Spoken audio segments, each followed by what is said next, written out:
Vipi blaza? Mbona mbio mbio hivi? Blaza, vipi? Yaani mwanangu nimechanganyikiwa ile kinoma. Yaani nimepagawa. Yaani sitaki kuambia rafiki yangu. Sawa, umechanganyikiwa. Tunataka tujue shida nini? Maana toka nilivyokuona kule unapolukoluka sababu blaza ya kuelekea na kujikwaa. Naona nijue shida nini.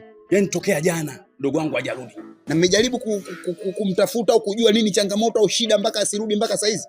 Yaani sisi tumemtafuta kila kona. Maana yule mtoto katoka tangia jana hajarudi. Alafu anauma, unajua matatizo yake yule mwanangu.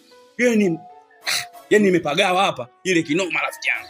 Blaza, usitake kuniambia kwamba lile tatizo linomsumbua mdogo wako mpaka leo bado hamjapata ufumbuzi wake. Atuyalipatia ufumbuzi.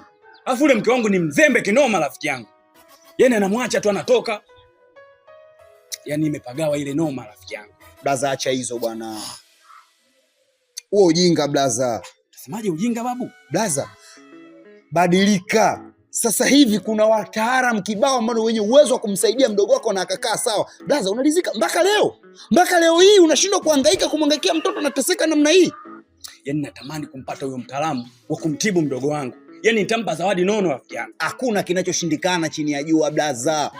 Kwa hiyo kulipambania. Una uhakika? Sasa nikikwambia hivyo mwanangu, mambo yasiwe mengi mwanangu. Tia namba. Hilo ndio ulisahau hilo. Tia namba. Wewe unahangaika mwanangu. Mtoto anateseka. Ndio hivyo.